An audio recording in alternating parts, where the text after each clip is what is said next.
Malegaon bomb blast मामले में बरी होने के बाद साध्वी प्रज्ञा सिंह ठाकुर पहुंची भोपाल। बंगले में ढोल नगाड़ों और आतिशबाजी के साथ आत्मीय स्वागत हुआ। पत्रकारों से रूबरू होते हुए साध्वी प्रज्ञा सिंह ने कहा कि दिग्विजय सिंह का नाम लेना भी खराब है। मुझे फंसाया गया, जांच के समय मुझे प्रताड़ित किया गया, मुझे पुरुषों द्वारा प्रताड़ित किया गया, मुझे कई बड़े नाम लेने के लिए टार्चर किया गया, पर मैंने झूठ नहीं बोला। आतंकवाद का रंग होता है और धर्म भी होता है। हरा रंग लेकर आतंकवाद फैलाते हैं। मुस्लिम आतंकवाद होता है, उसी को खुश करने के लिए हिंदू आतंकवाद शब्द बनाया गया।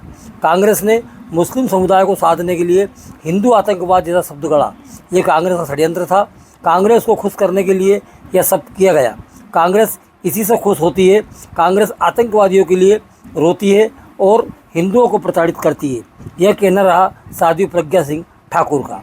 आगे उन्होंने ये कहा कि जिसने ये झूठा आरोप लगाया है उन पर जांच और सज़ा दोनों होनी चाहिए।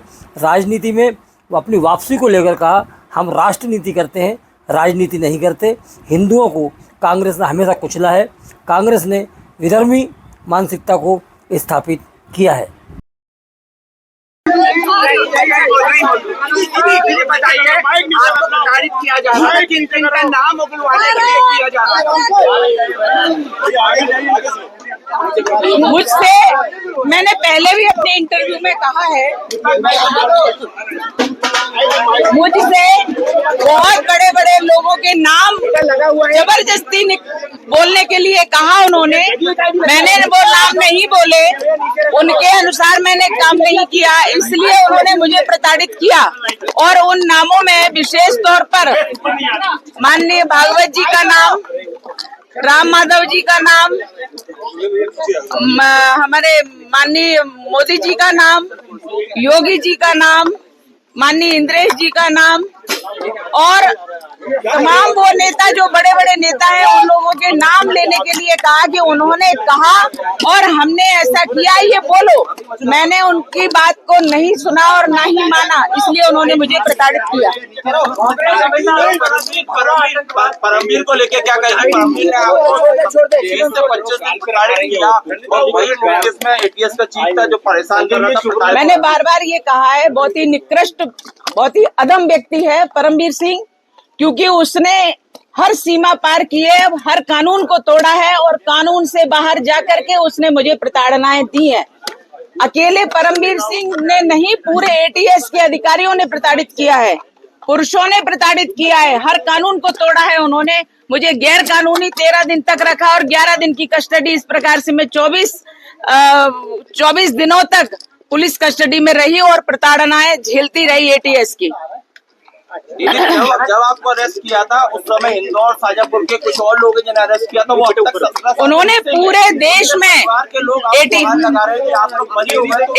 वालों ने एक पूरा भय बना करके रखा था। मध्य प्रदेश में और पूरे देश में इस प्रकार का भय बनाया कि कोई भी व्यक्ति अपनी भावना व्यक्त कर ही नहीं पा रहा था। जो लोग अंदर गए, जो सत्य के लिए लड़ रहे थे, उनके लिए भी कोई कुछ नहीं कह पाया। भयभीत करने का प्रयास था और भयभीत किया उन्होंने, क्योंकि कांग्रेस का शासन था महाराष्ट्र में, देश में कांग्रेस का यूपीए का शासन था, इसलिए उन्होंने पूरी एजेंसियों का, जो सरकारी एजेंसी है, सबका दुरुपयोग किया और उनको भ्रष्ट बनाया। ये पूरे यूपीए सरकार का काम था। कुछ लोग ऐसे जो इन्होंने प्रताड़नाएं दी एटीएस वालों ने, तो वो लोग अपनी जान गंवा दिए, यानी देश पर आहूत हो गए हैं। लेकिन उनके पत्नी को आज पता नहीं है कि उनकी डेड बॉडी कहाँ है, वो कहाँ है। उनकी पत्नी कहती है, मैं सदवा हूँ या विधवा हूँ, मुझे कहिए जज साहब, बताइए मुझे।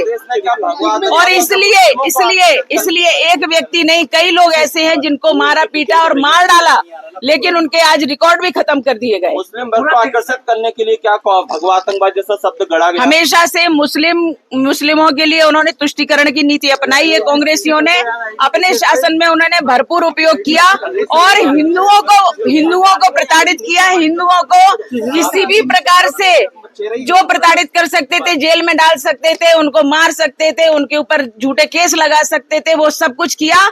और देश के तो छोड़ो, भगवा को आतंकवाद कह दिया, हिंदुत्व को आतंकवाद कह दिया। ऐसी निकृष्टता, इतने निम्न स्तर की सोच कांग्रेस रखती है और कांग्रेस ने ये कुचक्र रचा और ये देशद्रोहिता में आता है। जिन्होंने भगवा को आतंकवाद कहा, आपको लेकर ऐसे सवाल उठा है, इतनी यातनाएं आपने चली, ऐसे लोगों के लिए आप क्या समझते? कोई बात नहीं। जो लोग इस प्रकार के षड्यंत्र किए, देश के विरुद्ध, धर्म के विरुद्ध, हिंदुत्व के विरुद्ध, जिस प्रकार से उन्होंने षड्यंत्र किए और इतने सभी लोगों को, सेना को उन्होंने टारगेट किया, संतों को टारगेट किया, संघ को टारगेट किया और इस प्रकार से टारगेट करके ये सब देशभक्त हैं, ये सब देशभक्त हट जाएंगे तो कांग्रेस का फुल फ्लैश शासन आ जाएगा, ये उनकी नीति थी।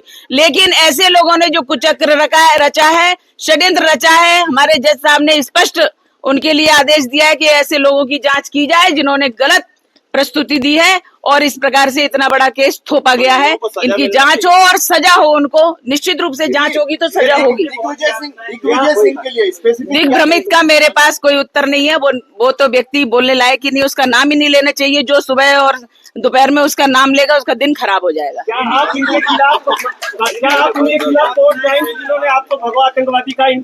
बिल्कुल हमारी रणनीति जो रहेगी वो निश्चित रूप से हम आपको अवगत कराएंगे उसके बारे में, और जिन्होंने अत्याचार किए उनको तो निश्चित रूप से सजा मिलनी ही चाहिए। राजनीति में अब वापसी को लेकर क्या कुछ विचार आपका? हम राष्ट्रनीति करते हैं। तो राजनीति भारत माता की